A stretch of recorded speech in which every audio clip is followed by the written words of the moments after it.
Hey everybody, I'm Kevin Iole. That is Justin Gaethje, a man alive. What a life this guy is living. Not only is he fighting in the most anticipated fight of UFC 300, this dude, they're giving him cars, they're giving him all kind of stuff.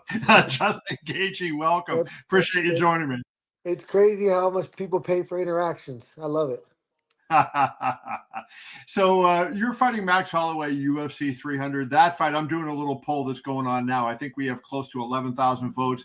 Running away with it is the fight that people want to see most. I'm sure you're not surprised by that. But are people in for the kind of fight that I think they're expecting, which is going to be this high contact, high volume, back and forth war? Oh, absolutely. I mean, there's only one way I do it. The most consistent guy that's ever stepped in there. And then I have a dance partner that's it's just the same. So I think it's going to be the most exciting fight of the night. I'm hoping the UFC bumps that bonus up to 300,000. And I'm shooting for that. He anticipated one of my questions because that was something I was planning to ask you because I know they did that before. Max has, here's a question for you that I think is interesting. Max leads the UFC in total strikes landed, 3,441. That talks about how long he's been there. But Yeah. I also wonder if that opens a lot of opportunities for you, and especially the fact that he is vulnerable to leg kicks. We saw Volkanovski beat him a lot with leg kicks. You are one of the best leg kickers there are. Do you Yeah. feel like that the fact that he is so offensive and throws so much open things up for you? Yeah, I think so. I think it allows, if I take a countering approach, then I think that's he's going to offer a lot of those opportunities. But I definitely cannot be waiting for that guy because to get caught on your back foot with the volume puncher is those third, fourth, fifth shots. Those ones hurt when you're not in a position to take punches. So I think obviously the leg kicks are something that I don't plan on that, but something that is obviously a big part of my game. And if the opportunity presents itself, I definitely got to make that happen. And take away one of their legs. It makes it a lot harder for them to generate power. So that would be ideal if I can touch his leg a few times in the first, second round, and really start to make that be an effect. When UFC 200 came around, you were in the World Series of Fighting, which ultimately became the PFL. And we were hearing a lot about you. Hey, this kid's coming. This kid's going to be one of the best fighters in the world. Were you like, did you look at 200 with kind of a longing thing? Because it was one of those huge cards. It was supposed to have Jones and DC in the main event. And, so many great fighters on that card.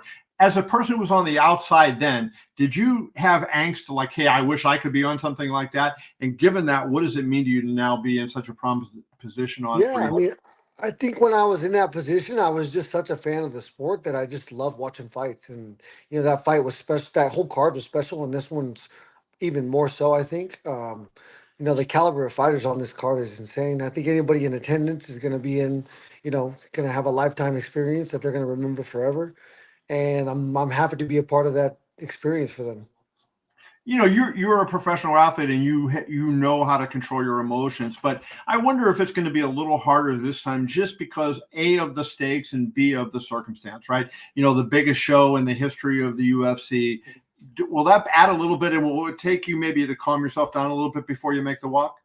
Nope. I've done it before. I think the Oliveira fight was the last lesson I needed to learn, and there's nothing gonna make me get not or out of control of my emotions. I'm gonna be calm, cool, collected, and I'm gonna be effective when I'm in that cage performing. I think this is one thing people don't understand about you because you have that. You walk in the ring and you look like you're pacing around before the fight. You're just relaxed as can be, and then that bell rings and like you're a wild bear and coming after somebody, right? Like how does it switch like that where you go from placid and calm to just boom, I'm ready to fly 100 miles an hour? I trust my body. When you're in those situations, your body gives you things. The adrenaline, first and foremost, is that it's running through your veins, and it can obviously become too much, and foreign because it is foreign to mostly all of us. But any near death experience that you experience in life, everything slows down, everything becomes, you're just very focused on your immediate surroundings. And, I've been through it so many times and I've, felt it so many times that I now understand that it's going to happen, and then I could be again calm, cool, collected in that situation. Being calm in the chaos is something that I really used to have to try to work towards and work for, and now it's natural. So I just gotta trust in my abilities. You hear professional athletes say all the time, or coaches say all the time, on the NFL, that sometimes they'll practice with loudspeakers playing, so that when they're in a building where it's loud, that they're used to that environment. And I wonder, can you recreate your style of fighting? Because when you're in sparring and you're getting ready for a fight, you don't want to do the Justin Gaethje fight thing. I wouldn't think, right? Is sparring with you as tough as fighting with you? I wouldn't say. I mean, I think I make you work really hard, but my intentions are not there. My intentions are actually to take care of everybody that I spar with. I've never knocked somebody out on accident in sparring ever, and I'm just in control.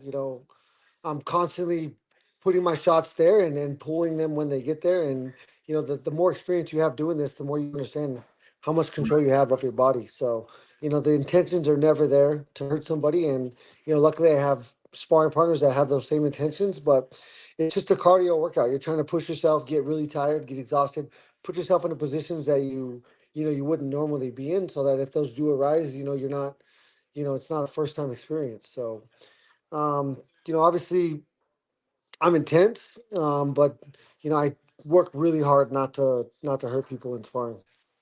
Yeah, so you're able, just by pushing yourself from the cardio standpoint, to kind of get your body and your heart pumping at a level where it matches what you see in a fight. Then, Yeah, I mean, and more so than punching people, what you're getting from sparring is being able to see punches. And that's one of the most important things when you're in there. To not get knocked out. It's the punches you don't see. It's the punches you're not expecting. And so if you're constantly, for me, if I'm seeing those punches in sparring, it's not foreign to me when I step in there. So that's what I take the most from sparring is my ability to judge distance, judge range, and see punches coming, and work on my defensive tactics. when you look at Max's game, do you see any change over the last couple of years, like over the last 3-4 years? Is there any specific things that he has changed? Let's say since 2019, when he fought Volkanovski for the first time till now. Yeah, I think again, I think he's more calm, more present in the immediate in his immediate surroundings. Um, but every fight is different. You never know what's going to arise and how you're going to be affected on fight night. That's why you really got to focus on that. That's a huge focus for me when I'm in the back. Huge focus. I just go out there. I try to look at everybody and see all the fans and understand where I'm at, and then it kind of just goes away. And then after that, once the fight starts, I don't hear a thing. I don't see a thing other than my immediate surroundings. Are you one that kind of watches and looks for tells on the other guy, and takes advantage of them, or do you just kind of react to what you see as you're going live? Yeah, I think I really trusted my coach to see those things and to kind of implement them into my workouts. But I definitely watch his fights. I like to watch definitely the first round of everybody I fight to see how they start, and it's always different, from fight to fight. So you just never. I don't go in there with a lot of expectations because I don't want to be surprised. So obviously I know that he's gonna. Sometimes he's really calm and impatient, and sometimes he's really aggressive and constantly trying to throw shots. So I'm not sure what I'm going to see, but I'm ready for both of those things. You said when you watch video, you watch the first round. Is there any specific reason why the first, as opposed to any other round or the whole fight?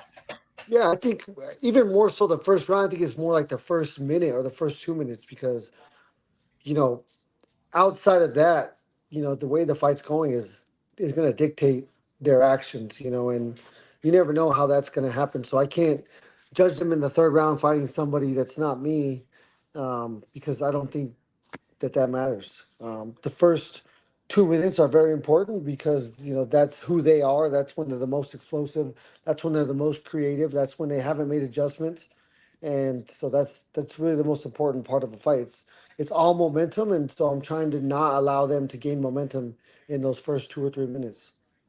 I know you've answered this before, and I've asked you this question before, but when we wrap up here, I just want you to answer this again one time, because the Charles Oliveira fight, you said you let your emotions, get the best of you a little bit in that fight, and I'm curious why that was and how you were able to so quickly fix it. You come back the next fight against an elite fighter in Dustin Poirier, and it was totally different. I mean, Yeah. can you talk about that a little bit? Yeah, I think it was the circumstances. I really got caught up in the moment of, being at home, being in front of my home crowd, fighting for a belt, wanting it so bad.